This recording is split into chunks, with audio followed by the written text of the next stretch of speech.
नमस्कार। आज हम अक्टूबर 2025 के करंट अफेयर्स पर बात करने वाले हैं और खबरें तो बहुत सारी हैं। हाँ बिल्कुल। खास तौर पर सिविल सेवा परीक्षा के लिहाज से हमारा मिशन है इस जानकारी के समंदर में गोता लगाना और वो मोती निकालना जो सबसे ज्यादा जरूरी और दिलचस्प है। बिल्कुल। और ये सिर्फ एक लिस्ट नहीं होगी। हम कोशिश करेंगे कि इन अलग अलग दिखने वाली घटनाओं के बीच के धागों को जोड़ें, हाँ समझें कि इनका असल मतलब क्या है। हाँ, तो चलिए शुरू करते हैं। तो शुरुआत करते हैं वैश्विक मंच से। इस महीने कई भारतीयों ने अंतर्राष्ट्रीय स्तर पर काफी नाम रोशन किया है, लेकिन एक खबर जो खास तौर पर ध्यान खींचती है वो है न्यायमूर्ति प्रतिभा एम सिंह का विश्व बौद्धिक संपदा संगठन यानी वाइपो के सलाहकार बोर्ड की अध्यक्ष बनना। हाँ, ये बहुत ही महत्वपूर्ण नियुक्ति है। ये कितना बड़ा पद है, मतलब इसका क्या असर होगा? देखिए, वाइपो वो संस्था है जो दुनिया भर में पेटेंट, कॉपीराइट, इन सब चीजों के नियम तय करती है। अच्छा। न्यायमूर्ति सिंह का वहां अध्यक्ष बनना सिर्फ एक व्यक्तिगत उपलब्धि नहीं है। इसका सीधा मतलब ये है कि बौद्धिक संपदा पर भारत का जो नजरिया है, जो विकासशील देशों के हितों को ध्यान में रखता है, बिल्कुल, उस नजरिए को अब वैश्विक नीति निर्धारण के केंद्र में एक बहुत मजबूत आवाज मिली है।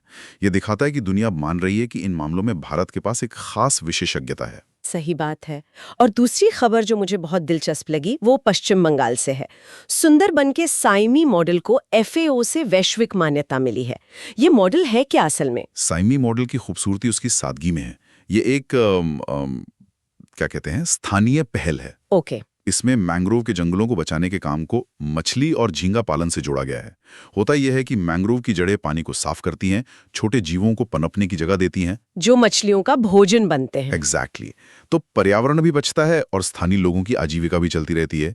एक तीर से दो निशाने। वाह, मतलब एक ऐसा समाधान जो पर्यावरण और अर्थव्यवस्था दोनों के लिए फायदेमंद है। हाँ, और जो बात इसे खास बनाती है वो ये है कि ये कोई ऊपर से थोपी गई योजना नहीं है, बल्कि जमीन से निकला एक समाधान है।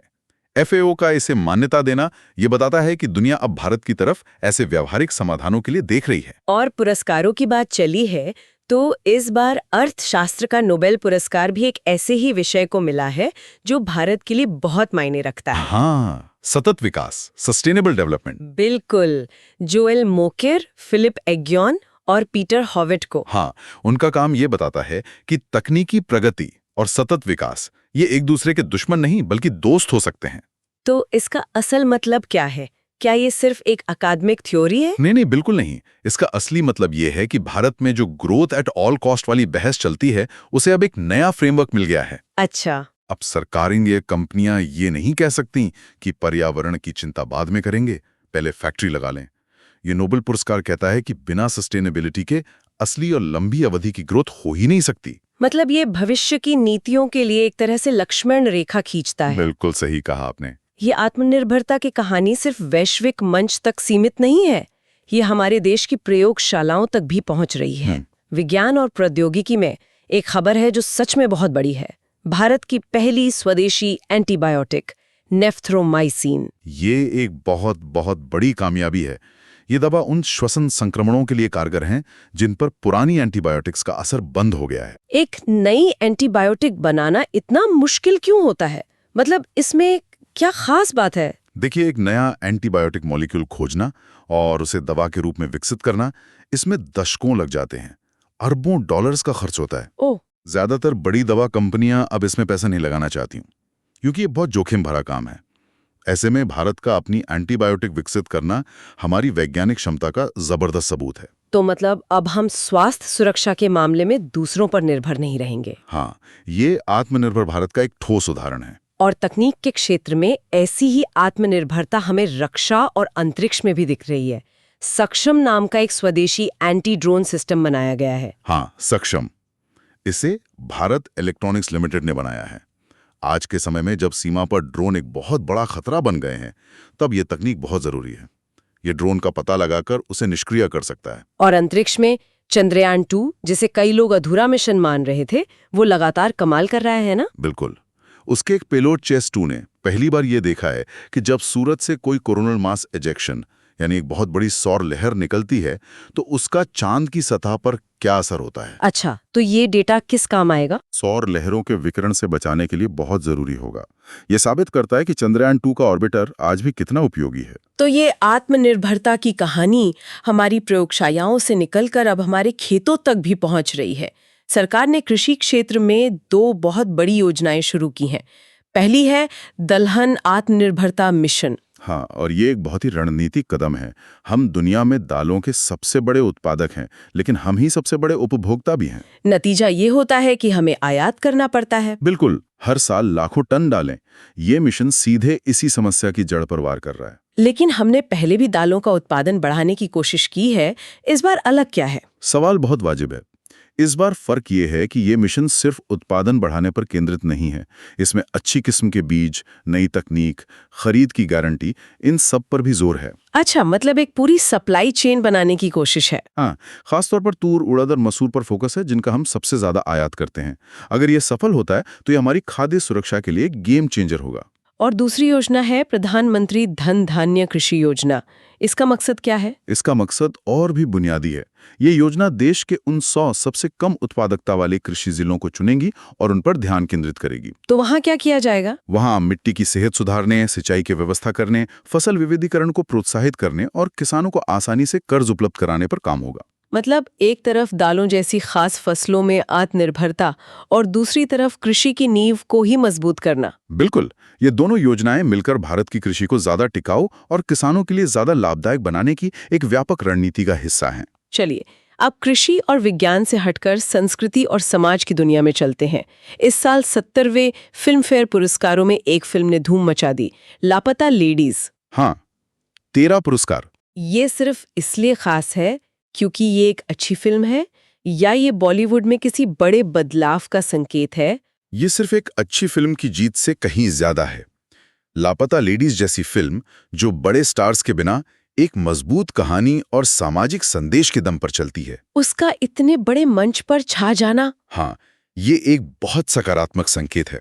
ये दिखाता है कि दर्शक और इंडस्ट्री दोनों अब कंटेंट को तवज्जो दे रहे हैं। ये उस सिनेमा की जीत है जो मनोरंजन के साथ साथ सोचने पर भी मजबूर करता है। लेकिन इसी महीने एक दुखद खबर भी आई। हिंदुस्तानी शास्त्रीय संगीत के एक सूर्य अस्त हो गए। पंडित छन्नूलाल मिश्रा जी नहीं रहे। उनका जाना वाकई एक युग का अंत है। वो किराना और बनारस दोनों घरानों की गायकी के महारथी थे, लेकिन उनकी सबसे बड़ी खूबी थी उनकी बहुमुखी प्रतिभा। वो ख्याल जैसी गंभीर विधा भी गाते थे और उतनी ही खूबसूरती से ठुमरी और दादरा भी पेश करते थे। हाँ, मैंने भी सुना है उनके बारे में। मैंने उन्हें एक बार लाइव सुना था और वो एक भारी भरकम ख्याल के बाद पलक झपकते ही एक चुलबुली ठुमरी पर आ जाते थे। वो कला को बोझ नहीं, जिंदा दिल बनाते थे। उनका जाना एक बहुत बड़ा खालीपन छोड़ गया है। कला और संस्कृति से अब पर्यावरण की ओर बढ़ते हैं। यहाँ भी कुछ अच्छी खबरें हैं। महाराष्ट्र के 5 समुद्री तटों को अंतर्राष्ट्रीय ब्लू फ्लैग सर्टिफिकेशन मिला है। हाँ, अब भारत में कुल 17 ऐसे तट हो गए हैं। ये ब्लू फ्लैग होता क्या है? ब्लू फ्लैग मिलना किसी भी समुद्र तट के लिए एक बड़ा सम्मान है। ये इस बात का सर्टिफिकेट है कि वो तट स्वच्छता, सुरक्षा और पर्यावरण प्रबंधन के लगभग 33 कड़े अंतर्राष्ट्रीय मानकों पर खरा उतरता है। तो इसके फायदे क्या है? दोहरा फायदा है। एक, हमारे तटों का संरक्षण होता है। दूसरा, ये दुनिया भर के पर्यटकों को आकर्षित करता है, जिससे स्थानीय अर्थव्यवस्था को भी फायदा होता है। और पर्यावरण से जुड़ी एक और बड़ी घोषणा हुई है। भारत ने कहा है कि वो अपनी राष्ट्रीय रेड लिस्टिंग प्रणाली विकसित करेगा। इसका क्या मतलब है? ये एक बहुत ही दूरदर्शी कदम है। अभी तक हम काफी हद तक IUCN की वैश्विक रेड लिस्ट पर निर्भर रहते थे, जो बताती है कि दुनिया में कौन सी प्रजाति खतरे में है। तो अब हम अपनी लिस्ट बनाएंगे। हाँ, इसका फायदा ये है कि हम अपने देश के अंदर की स्थिति, हमारे अपने डेटा और हमारी जरूरतों के हिसाब से प्राथमिकताएं तय कर पाएंगे। हो सकता है कोई प्रजाति वैश्विक स्तर पर खतरे में ना हो, लेकिन भारत में उसकी हालत नाजुक हो। सही बात है। ये लिस्ट हमें ऐसी प्रजातियों की पहचान करने और उनके संरक्षण के लिए ज्यादा प्रभावी नीतियां बनाने में मदद करेगी। तो जब हम अक्टूबर 2025 की इन सारी घटनाओं को एक साथ रखकर देखते हैं तो एक बड़ी तस्वीर उभरती है ना? हाँ, और अगर इस पूरे महीने को एक शब्द में समेटना हो तो वो शब्द है आत्मविश्वास। आत्मविश्वास कैसे? चाहे वो अपनी एंटीबायोटिक बनाना हो या अपने साइमी जैसे मॉडल को दुनिया के सामने रखना हो या फिर बौद्धिक संपदा के नियमों पर दुनिया को अपना नजरिया बताना हो। हर जगह भारत अब दुनिया के मानकों का इंतजार नहीं कर रहा, बल्कि खुद नए मानक बना रहा है। सही बात है।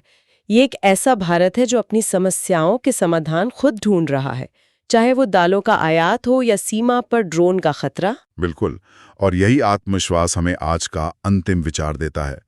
इस महीने एक और खबर आई कि सीमा सड़क संगठन यानी बीआरओ ने पूर्वी लद्दाख में मिगला दर्रे पर 19,400 फीट की ऊंचाई पर दुनिया की सबसे ऊंची मोटर योग्य सड़क बनाकर अपना ही पिछला रिकॉर्ड तोड़ दिया है। तो ये देखकर सवाल उठता है कि भारत की जो ये प्रगति की कहानी है, ये सिर्फ प्रयोगशालाओं या अंतर्राष्ट्रीय सम्मेलनों तक सीमित नहीं है। नहीं, ये दुनिया के सबसे मुश्किल और ऊंचे इलाकों में भी अपनी छाप छोड़ रही है। तो जब हम लगातार भौगोलिक और तकनीकी सीमाओं को इस तरह से लांघ रहे हैं, तो अगली बड़ी चुनौती क्या होगी जिसे भारत पार करेगा?